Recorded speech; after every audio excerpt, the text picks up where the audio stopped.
Hi friends.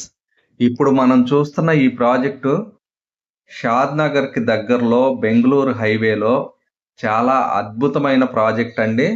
100 ఎకరాల్లో establish అయ్యుంది. అదే విధంగా ఎవరైనా సరే ఇన్వెస్ట్‌మెంట్ చేయాలి అనుకున్న వాళ్ళకి చాలా మంచి ప్రాఫిట్ ఇచ్చే ప్రాజెక్ట్. ఎందుకంటే చాలా చోట్ల ఎక్కువ రేట్‌లో మనం తక్కువ ల్యాండ్ కొనటం కంటే 25,000, 30,000 పెట్టి చాలా తక్కువ రేట్‌లో సుమారుగా 13,100లో గజం రేటు దొరుకుతుంది గాబట్టి, ఇలాంటి చోట ఇన్వెస్ట్‌మెంట్ చేస్తే మంచి ప్రాఫిట్ వస్తుంది. అది కూడా ఎందుకు వస్తుందంటే, ఇప్పుడు మీరు చూస్తున్నది అసలిక్కడ ఎందుకు ఇన్వెస్ట్‌మెంట్ చేయాలంటే, ఇదైతే గనక మనకి రామకృష్ణ మిషన్ వారిది కన్హా శాంతివనం అని చెప్పి ఒక సుమారుగా 100 ఎకరాల్లో ఎస్టాబ్లిష్ అయ్యి ఉందండి. ఇక్కడికి వెళ్తే చుట్టూ పచ్చటి పరిసరాలే కాకుండా మన నడవడికలో